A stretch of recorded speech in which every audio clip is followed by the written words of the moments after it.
yang penting bagi setiap manusia. Masa remaja sehingga memerlukan lingkungan yang baik, yaitu yang dapat membentuk karakter dalam dirinya. Jadi kalau masa remaja itu masa yang labil, makanya kita bilang perlu lingkungan yang baik. Yang bagaimana? Yang baik itu yang dapat menentukan karakter dirinya selanjutnya. Jadi kalau seorang remaja tinggal atau tumbuh dan berkembang dalam lingkungan yang baik, maka akan membawanya kepada hal yang baik. Akhlak pergaulan remaja ada dua yang akan kita bahas pada materi kita hari ini, yaitu yang pertama akhlak terpuji, yaitu segala bentuk atau kita bilang tindakan, perbuatan, tingkah laku, perasaan yang dapat meningkatkan keimanan dan mendatangkan pahala dari Allah Subhanahu wa taala, atau yang kita kenal dengan akhlakul karimah. Itulah akhlak terpuji. Sedangkan akhlak tercela dalam pergaulan remaja identik dikenal dengan kenakalan remaja. Dan kenakalan remaja adalah penyakit sosial yang terdapat pada anak-anak dan remaja akibat dari pengabaian sosial, sehingga mereka mengembangkan bentuk penyalahan atau penyimpangan sosial. Berarti akhlak tercela dalam pergaulan remaja yang sering kita tahu dikenal dengan kenakalan remaja. Ya, setelah memperhatikan mind mappingnya hari ini, ada yang ingin ditanyakan?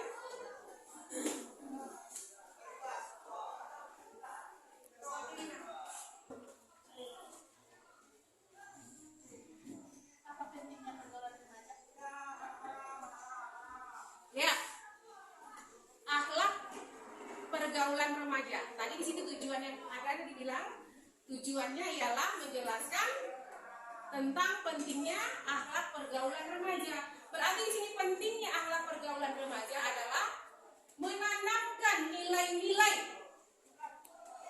kebaikan untuk masa depan berikutnya, untuk masa depannya, masa depan remaja.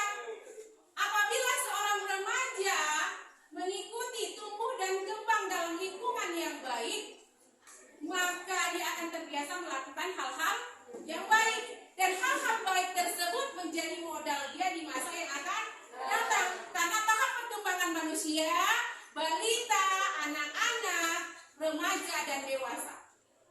Ketika tahap remaja itulah tahap yang paling penting. Bagaimana Anda terbiasa dan membiasakan diri. Kalau dia sudah terbiasa baik atau membiasakan diri baik, akan terbiasa berkelakuan baik, maka masa depannya insya Allah akan baik. Tapi apabila seorang remaja tumbuh dan berkembang dalam lingkungan yang tidak baik, maka dia juga masa depannya kita tahu juga tidak akan baik. Itulah pentingnya akhlak pergaulan remaja. Makanya dari sekarang anak-anak sekalian, biasakanlah diri Anda berperilaku baik atau ikuti akhlak pergaulan remaja yang baik. Ya, ada lagi pertanyaan? Ya. Bagaimana aturan Islam dalam pergaulan remaja? Ya. Islam ada mengatur dalam pergaulan remaja agar kesucian dari akidah Islam itu terjaga. Ada aturannya antara pergaulan remaja untuk menghindari atau terhindar dari perbuatan zina. Remaja itu kan ada perempuan, ada laki. Kita tidak hanya bergaul atau bersaudara terhadap sesama jenis, tapi kita juga disuruh berkumpul bersaudara terhadap lawan jenis. Dan bagaimana menjaga kesucian akhlak pergaulan remaja agar terhindar dari zina, Islam ada aturannya. Yang pertama, Islam melarang laki-laki dan perempuan yang bukan mahramnya berdua-duaan. Karena yang ketiga adalah setan. Yang kedua, Islam melarang laki-laki dan perempuan yang bukan muhrimnya bersentuhan secara fisik yang dapat meningkatkan atau menyebabkan adanya nafsu syahwat. Dengan sentuhan fisik bisa dia bernafsu, makanya dilarang. Kita kita bersentuhan fisik dengan yang bukan muhrim apabila mendatangkan nafsu syahwat. Dan yang ketiga, Islam melarang laki-laki atau perempuan bergaul lebih jauh terhadap sesama jenis, terlalu akrab laki-laki dengan perempuan atau laki-laki menyerupai perempuan, perempuan menyerupai laki-laki. Jadi sesuai dengan kodratnya, apabila perempuan perempuanlah, apabila laki-laki laki-laki lah. Kita tahu sekarang di zaman sekarang banyak yang perempuan menikah dengan perempuan, laki-laki dengan laki-laki. Jadi ada larangan Islam melarang kita laki-laki dan perempuan bergaul dengan yang dapat menjerumuskan kepada hal-hal yang negatif, yang membawa kita menjerumuskan kita kepada hal-hal yang negatif. Ya, untuk kelanjutan pembelajaran kita hari ini, kita akan bentuk diskusi yang akan membahas tentang akhlak pergaulan remaja dan bentuk-bentuknya. Kita akan bentuk kelompok diskusi menjadi 4 kelompok. Silakan Ibu tentukan ini kelompok 1, kelompok 2, 3, dan 4 untuk membahas tentang materi kita hari ini. Silakan bentuk kelompoknya dan masing-masing kelompok nanti akan ya, silakan masing-masing perwakilan dari kelompoknya merumuskan hasil diskusinya ke depan. Kelompok 1 siapa yang perwakilannya? Silakan ke depan. Ya, silakan.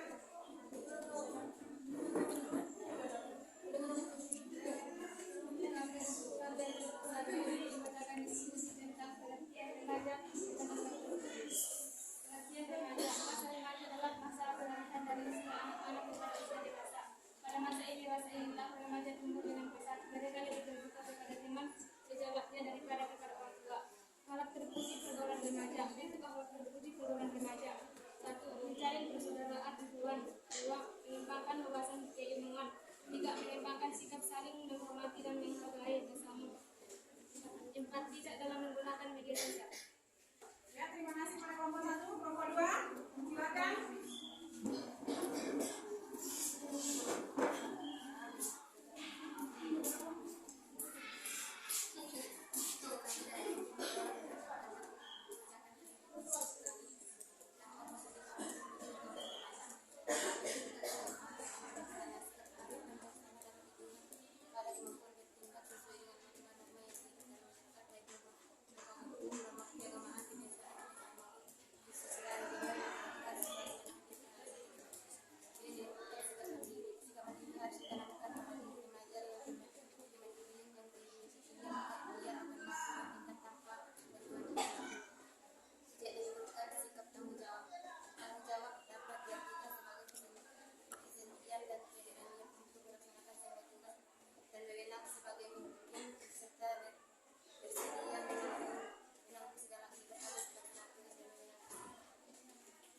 Ya, terima kasih pada kelompok 2. Dilanjutkan pada kelompok 3.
Di dalam Al-Quran ada racun yang disebut toksik, yaitu racun yang mempunyai efek biasa pada sistem saraf, sehingga orang yang mengonsumsi minuman alkohol secara berlebihan akan kehilangan kemampuan untuk mengendalikan diri, baik secara fisik, psikologis maupun sosial. Penyalahgunaan narkoba. Narkoba merupakan singkatan dari narkotika, psikotika, dan bahan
Jadi apabila masih ada yang kurang jelas tentang materi hari ini, boleh dipertanyakan. Kita akan tanya jawab antar kelompok masing-masing tentang materi kita hari ini. Dan yang ini mau bertanya, silakan.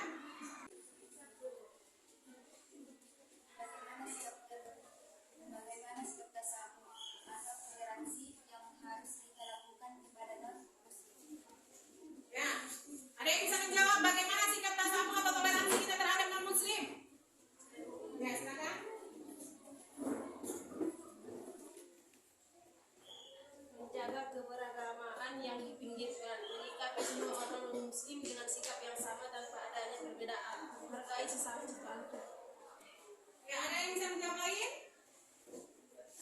Ya, silakan. Tidak bisa terjelaskan ajaran agama lain. Ya, ada lagi?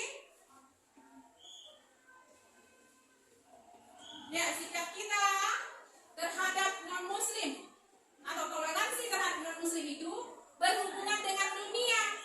Berarti kita harus saling menghormati, menghargai. Tapi apabila sudah berhubungan dengan syariat, berarti tidak ada ampun terhadap non-muslim. Kita akan berpegang seperti kata hadis, lakum dinukum waliyadin, agamamu agamamu, agamaku agamaku, apabila berurusan dengan syariat atau hukum Islam. Tapi apabila berhubungan dengan duniawi, kita harus menjaga persaudaraan terhadap non-muslim juga, menjalin hubungan baik. Itulah pergaulan tasamuh terhadap non-muslim. Ada lagi yang ingin bertanya tentang materi kali ini?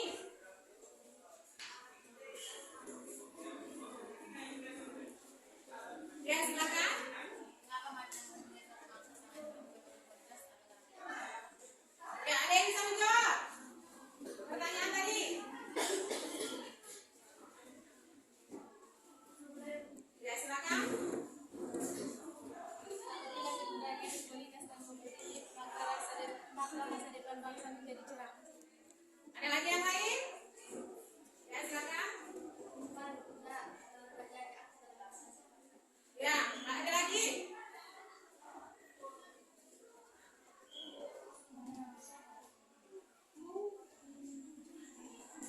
Ya, itulah dia tadi jawabannya. Berarti maju dan mundurnya suatu bangsa itu, kenapa dikatakan tergantung kepada para remaja atau pemudanya? Karena apabila pemuda atau remajanya berkualitas dan kompetitif, maka negara tersebut bisa maju. Yang memajukan, meneruskan suatu bangsa adalah remaja atau para pemuda yang berkualitas, yang mau melaksanakan apa? Kegiatan-kegiatan sosial. Itulah jawaban kenapa suatu negara bisa maju, karena para remaja. Ada lagi yang ingin bertanya tentang pertanyaan kita hari ini?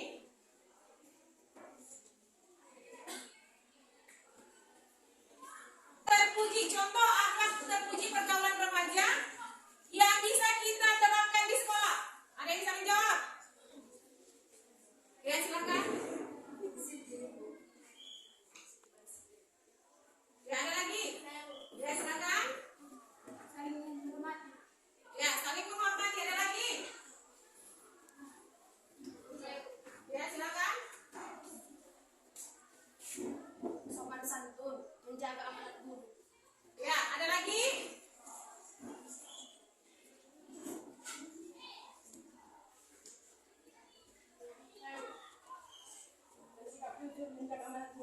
Ya, ada lagi?